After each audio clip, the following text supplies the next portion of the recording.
Love is our true divine nature, and our heart serves as the intersection of the spiritual and physical, connecting our soul with our body as the conduit for anchoring our divinity onto the earth plane. Embodying our divinity is the key to our ascension and to manifesting our highest destiny in this life. The teachings of the heart are alchemy. Join spiritual mentor and channel Jennifer Spohr each week on a sacred journey to lift the veil to remembering your divinity and meet other beautiful souls who are living the path of the awakened heart.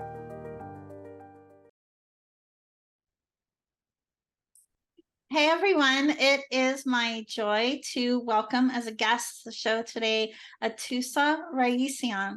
She is recognized as a shaman, transformational heart-centered healer, and spiritual guide, and motivational speaker. She is also a best-selling author, poet, and digital artist. Her passion is to help people light up by guiding them to release their traumas and reprogram their fear-based living to a more heart-centered, peaceful life. That all feels very delicious. Thank you. Yes, welcome. Thank you for having me on your show. It's great to be here. I'm really grateful. Yeah, thank you. I'm grateful to have you as a guest on the show too, and to share your amazing wisdom and work with everyone today. I would love for you to share with us what inspired you to the work that you're doing today. Life. I think it was just life shoving me and saying at some point, okay, enough with the shenanigans. We have work for you, and this is what you're going to be doing. So, I think a lot of people have similar stories of trauma in their childhood growing up. And, but the way I lived my life was mainly fear-based and with other people's rules and expectations of me, of my life, and how I'm supposed to be living life. And, I went to college and became successful. I was an electrical engineer. And at some point, all of that fell apart. And the reason being was that, I didn't realize that all that time was my training ground to basically get the tools that I needed to do the work I'm doing now. I was always fascinated with spiritual things and masters and gurus and how they got to be where they're at, and studied different things. And then suddenly life's like, okay, enough. We're stopping now. Go do this work. Yeah, I love that. What are you most passionate about teaching your clients about wanting your clients to be able to learn and integrate on their journey with you? The main thing, I want them to open up to their heart and love. Mm-hmm. And this is not a love as far as loving your family. It's the unconditional love that's our truest form, our nature, and it's inside of us. But, because of all the fears and the rules, we've hidden it inside. So that's what I'm passionate up to light them up, to see that inside of them, to love themselves, life, and everybody around them that way. And, you don't have to like somebody or even agree with someone to show them that unconditional love. Yeah, absolutely. I'd love to get your thoughts on the meaning of love, and just elaborating on this to say, a lot of people feel like they know what unconditional love is, but sometimes we can confuse love with codependency. Yes, and it's a very good question. I'm glad you asked that. Many people actually don't know what love is because they didn't receive it. Unconditional love. There's so many people on this planet that have actually received it and know what it is, because we tend to love is, first of all, saved for certain people in our life and not the others. Love means that there are conditions around it, that I'm supposed to be doing this, and if I'm not, I'm supposed to be feeling some sort of a guilt or a shame for not doing it.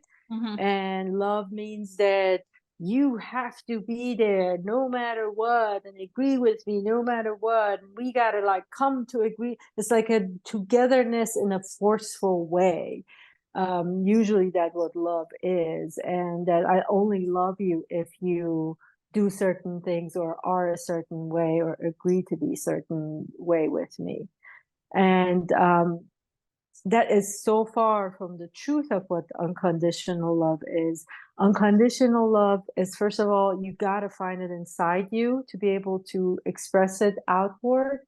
And it is that I love everything about myself, even those what I've labeled as ugly parts or what society has labeled as bad.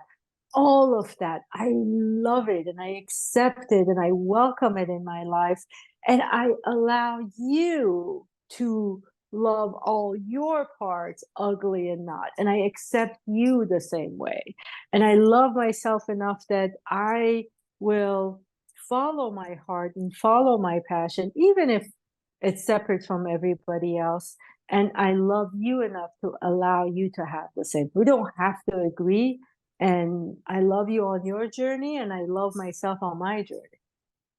What you said is about following your heart is really key, because I'm sensing this from, from some of those who are going to be listening to this, right? And I've experienced a lot as well, even in asking the question, and around what love really means. As humans, we can tend to default to even going to our mind, right, to answer that question. So what you said about following your heart is really key. It's more about following, I believe it's more about following our heart and feeling into our body for that, versus allowing our minds to do all of the discerning around it. True. And the issue that most people run into, which I cover in my book, is that they tend to think that they're following their heart, but they're not. They're following their mind. Yeah. Or they're so afraid of their heart. I have so many people when they say, well, what if my heart tells me just to eat ice cream all the time? What if my heart tells me like quit my job and sit at home and eat bonbons all day? So that fear that the mind is creating is actually telling them not to listen to their hearts. And to listen to your heart again, you got to love yourself unconditionally and recognize and be aware of those fears that your mind is sending your way, and be aware of it and saying, okay, no, this is a part that it's fear-based. This is a part that's a role I played and I don't want to play this role. And really go deep inside is where you find that heart-centered living that, again, is based in unconditional love. Yes. And there's also an element of trust in that, right? Like when you love yourself, it's easier to trust yourself, but it also goes back to your love for and trust and surrender and connection with God, or, source, whatever that higher power is for you. Exactly. Trust is a major part in that, it allows you to open up, because even loving yourself, sometimes it's like, well, I don't trust myself. Again, mind comes and says, well, are you sure, last time you did this, it didn't turn out so well. Are Mm-hmm. you sure you want to do this again? Are you sure you want to go down this road? But that's all the mind and the fear is playing. So that love is telling you, no, come, trust your heart, trust your knowing. And then once you develop that, you can also open up to trusting the universe, God, as you mentioned, higher source, higher power, whatever you want to call it. That is, we are all connected to it. Absolutely. And something I find interesting as well, in our human experience, is that there's a very deep programming around the quick solution or the shortcut, or the quick fix, right? Or a life hack, right, to ascension. I just Yes. laugh because I've learned this the hard way too, of course. It's just like, but there really is no getting around consciously and intentionally making that leap, right? To trust where your heart and your soul is guiding you, regardless of whether or not it makes logical sense. Like, there is no hack to that. That's what it is. You just have to do it, right? Exactly. There's so many people I met, so many clients that first they come to me, they're looking for that magic bullet, can you just do this? And it's like, one of them actually, it was funny. I think she wrote it somewhere that I thought I'll go see her and she'll wave her hands and magically everything will go away. And, I was in the shock of my life. And that's what it is. There's a whole beauty inside that we're afraid of getting in touch with. And that's why we're looking for the magic bullet in the first place. Can you just take me from here to here?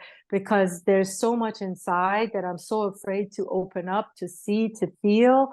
And I just want to jump in here. And there is no way. You got to go in there. You got to get comfortable in those dark spots and they're cozy. Go see them. You'll find yourself. You discover light in those darkness. Yeah. What do you find would be your number one piece of advice to aid someone in actually making that leap? To make that leap, I would say, look at your life and just for a second and see what is it that you want out of life. Everybody comes and says, I want to be happy. I want a good relationship. I want a good job. I want all those things that are outside of you. Now, just see, like, if you have all of those things, how is it going to make you feel inside? Is it going to give you anything inside, or are you going to still ask for more? That is telling you you're on the wrong path. You're looking for outside to fill a hole. So the key is going inside, and the only way you can do that is that just put short pauses in your day, short pauses that, hey, wait a minute, am I really, right now I'm having my coffee, right now I'm having my food, am I really aware of what I'm drinking, what I'm eating? Am I connected to it? Am I even tasting it really? Or am I just shoving it inside and waiting for the next thing?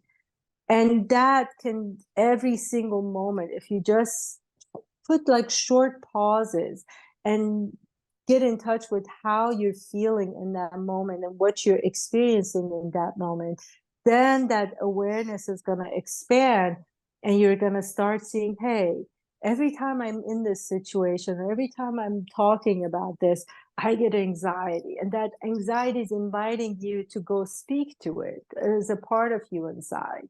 So that's the process that I think is going to get you to slowly open up and like an invitation to come back inside yourself. I love that. Thank you for sharing that wisdom. You have a book out, right? We touched on that briefly earlier in our conversation. I'd love for you to tell us all about your book and what inspired you to that. It's a big deal. It's I love it. It's I have no words. Honestly, it was just something from my heart that I put out there. It's called Change Yourself, Change the World, Transform Your Life from Fear-Based Living to Choosing Love and Seeing Magic. And the process for the book started 2 years ago. And it was after a multi-author book that I did. And the goal was that I wanted to show people, tell people it's easy to live a happy life. It's easy to be in a state of joy and peace and love. And the more you connect with that, the more your world is going to change. Through that ripple effect, the people around you are going to change. And that is going to expand to our shared experience. So that was one of the main goals, was really to get people to shift and change. So selfishly, my experience of this world would be different as well. My children, I have one son, my kids' experience, and everybody else's. And It's been received well. I've gotten good feedback from people of how it's helping them. A lot of people say, it's a book that they want to carry because they keep going back to Yeah, certain parts and rereading it. And, I'm blessed. I really just wanted to shift and change. I love that. Uh, a lot of people, will say they know that living from a place of love supersedes fear-based living. Um, the key, obviously, right, is going from a place of intellectual understanding to embodiment. Within your book, what is something that comes to mind that aids the reader in actually going from that place of intellectual understanding to embodiment? Very good question. So the book is actually, I cover a lot of my story in there. So as examples for people to see themselves. And I also provide different kind of examples other than my life in there, because then you can relate to it.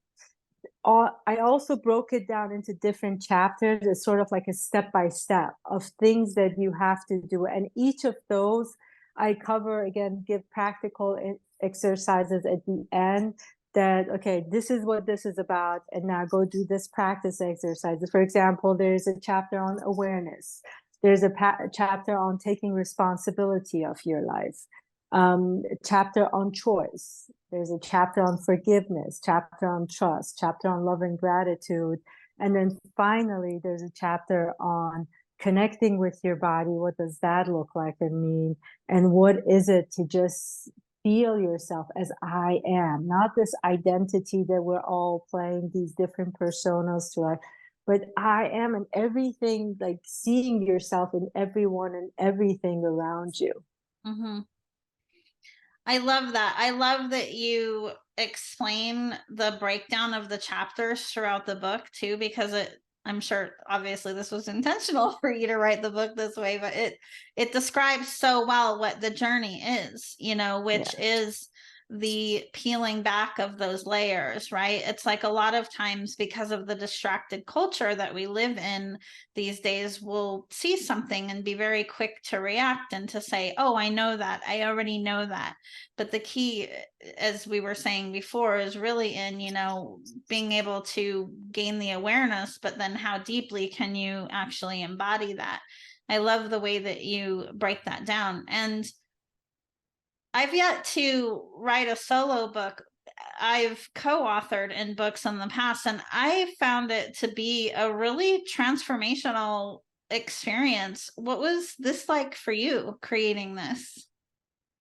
It was actually surprisingly, it was still healing for me. And I found it very interesting because, like you said, when I did my multi-author book, the first one, I was like, I've done all the work. I don't think it's going to be a big deal. And I share my story openly and freely.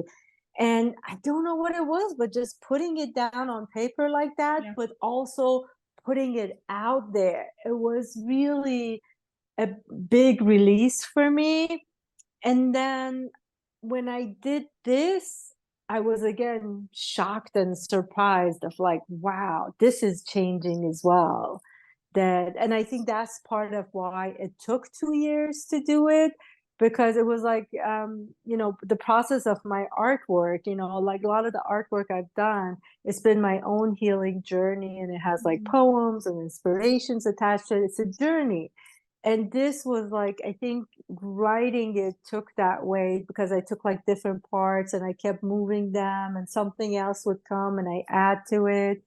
And yeah, it was a really healing journey as well. Yeah, I agree. So good. I haven't had the chance to read your book yet. I look forward to doing a deeper dive into it. Um, in closing, what else are you feeling guided to bring forward? What I want people to know is that life is a choice. Whatever you're choosing, at least make peace with where you're at and realize that everything that's happening, good, bad, indifferent, there is a reason for it. There's a purpose in what's happening in front of you. And the way that you bring awareness to all of this and open up and just a little bit of a tweak each day, whatever you want to do, just small shifts is going to actually move you forward and into a bigger shifts. But just willing to do something a little bit different, and don't be afraid to sit with yourself, because I guarantee you're going to find so many, once you get over that fear, you're going to find so many wonderful things inside. I love that so much. And it's so true.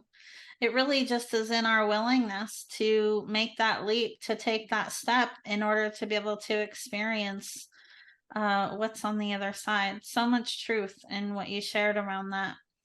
And it's small. Sorry, it's just small. Oh, yeah, it doesn't need to be big. Yes, baby steps, right? It doesn't have to be baby steps. That's so true, because our ego mind will hold us back from moving forward, thinking that any amount of change that we take the step to make has to be a big change. And like you said, it really doesn't. And actually, change is not something to be feared, rather something to be celebrated, because change and expansion are actually how we're wired at a soul level. That's what we're here to do, is to learn and expand, despite societal programming around that change is something to be feared, and it really isn't. Exactly. No, 100% agree. 100% agree. It's beautiful. It's a circle. Everything has to have a beginning and with each ending, there's going to be a bigger, better, stronger beginning. Yes, absolutely. Atousa, for those who want to connect with you beyond our conversation here today, where is the best place for them to reach out to you? If you go to my website, which is my first name, last name.com, AtousaRaissyan.com, that has all my social media information, the name of the books, everything is in there. But I'm also on Instagram, LinkedIn, Facebook, YouTube. There's so many places you can find me. Amazon. Yes, and we'll have all of those links in the show notes for listeners as well, to be able to connect with you. And your book is on Amazon, right? Correct. It's on Amazon. Is ebook and paperback. And for those in the US, if they want to get a paperback from their local bookstore, they want to support a local bookstore, you can just go online to the bookstore's website and order it through them as well. So that way you help a local bookstore as well. Wonderful. Thank you so much. Thank you so much for sharing your wisdom with us today. And I really enjoyed our conversation. I could talk about this stuff for days, so it's my great joy to have you. Thank you. It's been my pleasure, and I loved our conversation. A lot of good questions. Thank you so much for this. Oh, thank you. Thank you for listening to Path of the Awakened Heart. Be sure to subscribe to the podcast on Apple Podcasts or pathoftheawakenedheart.com so you never miss an episode. To learn more about living with an awakened heart and navigating your ascension journey, visit me at jenniferspore.com.